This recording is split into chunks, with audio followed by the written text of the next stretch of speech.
Hello, what I'm working on today is radiusing fingerboards. What I have is at this stage is a neck which is carved about 1 millimetre over size and with a flat unradiused fingerboard. So there's a couple of little stages I need to do to this before I load it on the machine, but I'll just run through the machine with you, the swing sander, and explain how it works. Essentially, it's this contraption here mounted onto a standard proprietary long belt sander. Now, it's adjustable in a few different ways, so I can get the radius dialed in exactly how I need it to be. And essentially what it is a rigid framework with a carriage which holds the neck in here, which swings at a predetermined radius over the top of the sanding belt. There are a few off-the-shelf ones you can buy, but to be honest, I didn't like the look of those. They all looked a bit flimsy to me. So I wanted something super stiff and super rigid, and to that end it's made out of this large box section aluminium, which is extremely rigid, and the carriage has got this extra board bolted to it, which, you know, stops it bracking and moving out of square. And it will sand a neck true to within a few thousandths of an inch, which is all we need at this stage. So I tend not to adjust it. I can adjust it to do pretty much any radius I want, but all the guitars I'm currently making are 12-inch radius, so it's dialed in for that. And that radius is from this pivot point here down to the face of the board as it's mounted in there. Now, to avoid sanding all of that wood off in one go, when you take a neck like that, it's flat, you don't want to just hit it in one go and sand all that off. That would be a whole load of load on the machine. I like to do it in little bites.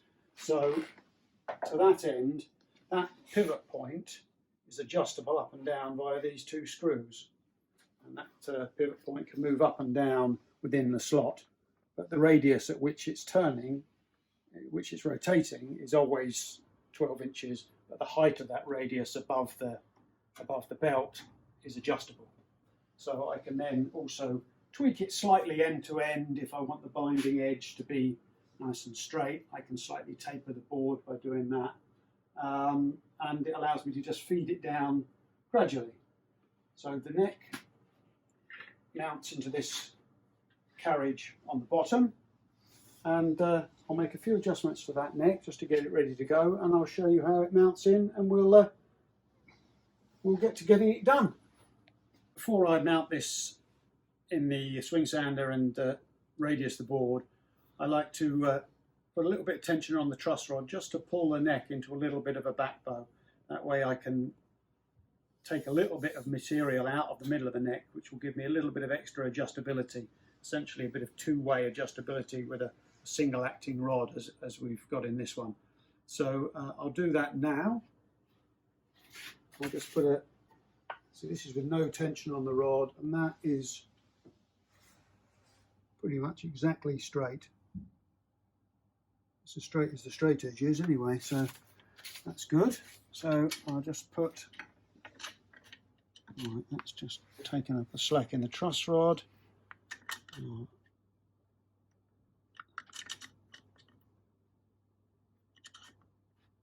That's a little bit over 2 flats on the rod. You can now see that rocks. That straight edge is now rocking. I can put a little bit more. Now, I don't need to do too much on this one, because this is going to be quite a thin neck, so the string tension will pull this one forward quite readily, but particularly on bigger section necks, I like to put maybe a little bit more relief in because they're a bit stiffer. Sometimes the string tension won't pull it forward far enough. So that's where we need to be with that. Let's just double check that. Yeah, not bad, I think just a hair.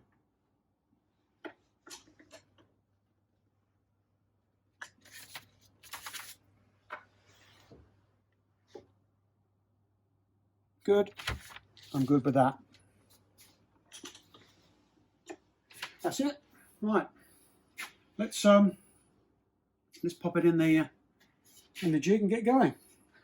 Right. To fix the neck into the carriage, it's held by one of the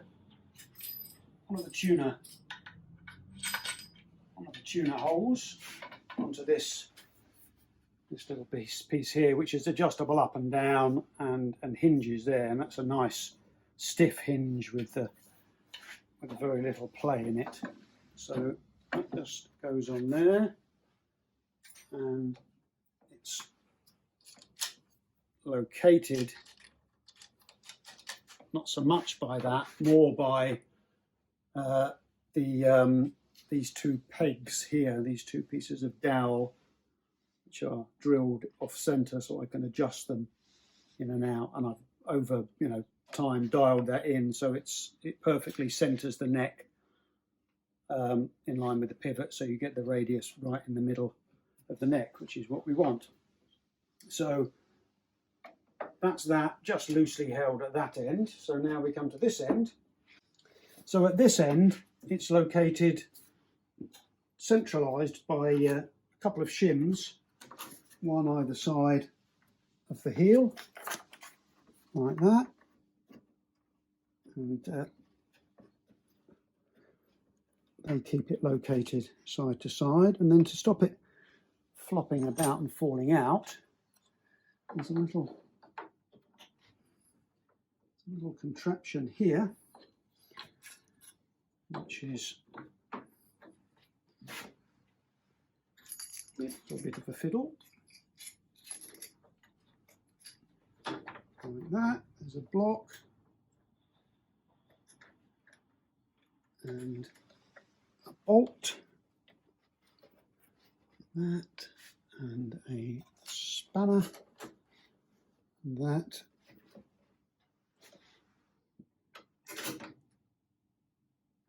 To tighten that up, and that big washer on there clamps the neck tight up against the carriage. So we've got that bolt on there stopping it coming downwards, and it's located side to side. And then once I just give this a little nip like that, that neck isn't going anywhere. So although the neck won't move and come out and it's fixed rigidly to the carriage, what will happen is it will deflect that way. I can move that quite easily. So to that end, to stop that happening, I have a series of cork-faced bolts through the middle here, which I just adjust down till they're just touching the neck and taking the movement out. In an ideal world, I'd have some simple adjustment system, but this isn't too bad. So I just need to go through those one at a time and adjust those down until they're just about touching the neck, until they are just touching the neck, so there's no movement. So I start up at the heel and move them to the right.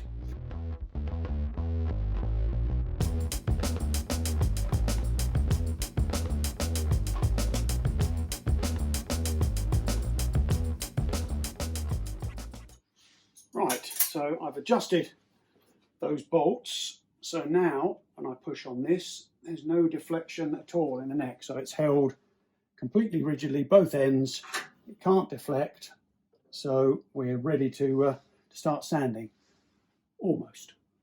What I just need to do is check that it's reasonably even above, and it's a lot higher at that end.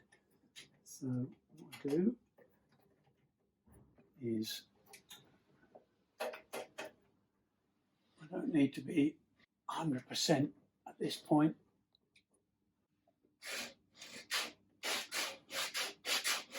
That's okay. So it's probably a little bit high at the moment, so what I'll do is just lower that down a little bit. And what I have on these adjuster nuts is I have a little line on them, so I can turn them an equal amount each time. And if I want to drop it down I typically do it, say, an eighth of a turn at a time. What I'll do is I'll slacken the lower one a little bit, drop that down an eighth, then move that lower one back up, so it's just slid that up against the bolt, and it will be exactly where I want it. So that, I think, can come down a little bit more. Right, that's good. That's ready to start. So I've got the neck clamped in, ready to go, and all that remains is to switch the machine on and work through it. Before I started, I just marked the face of the board with some pencil marks, just so I can see where it's cutting and how much further I need to go. So you might be able to see that, but I'll keep checking that. I'll do a couple of cuts, check it, and keep moving slowly as we go. But where we are, we're ready to start. So just turn the extractor on.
There, that is pretty good. I'm happy with that. What I did just at the end there, once I got it radiused, I just tweaked the headstock end down slightly, just to take a little hair more off the board at this end, which just keeps the binding an even width all the way down. It's a small detail, but it looks a little bit nicer that way. So you end up with the board ever so slightly tapered. So that, I think, final check, is good.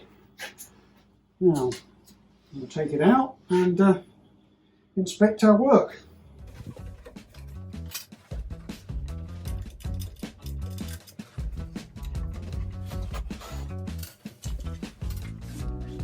So, we've just taken this off the swing sander, and now we'll just check whether it's all as we want it to be. Straight edge along there, and that at the moment off the sander is difficult to tell from here, but that's as straight as the straight edge is. So I don't know whether you can see, but that is completely true for now. Perfect. And the radius, radius gauge there, 12-inch radius. And I don't know how the camera will pick that up, but that is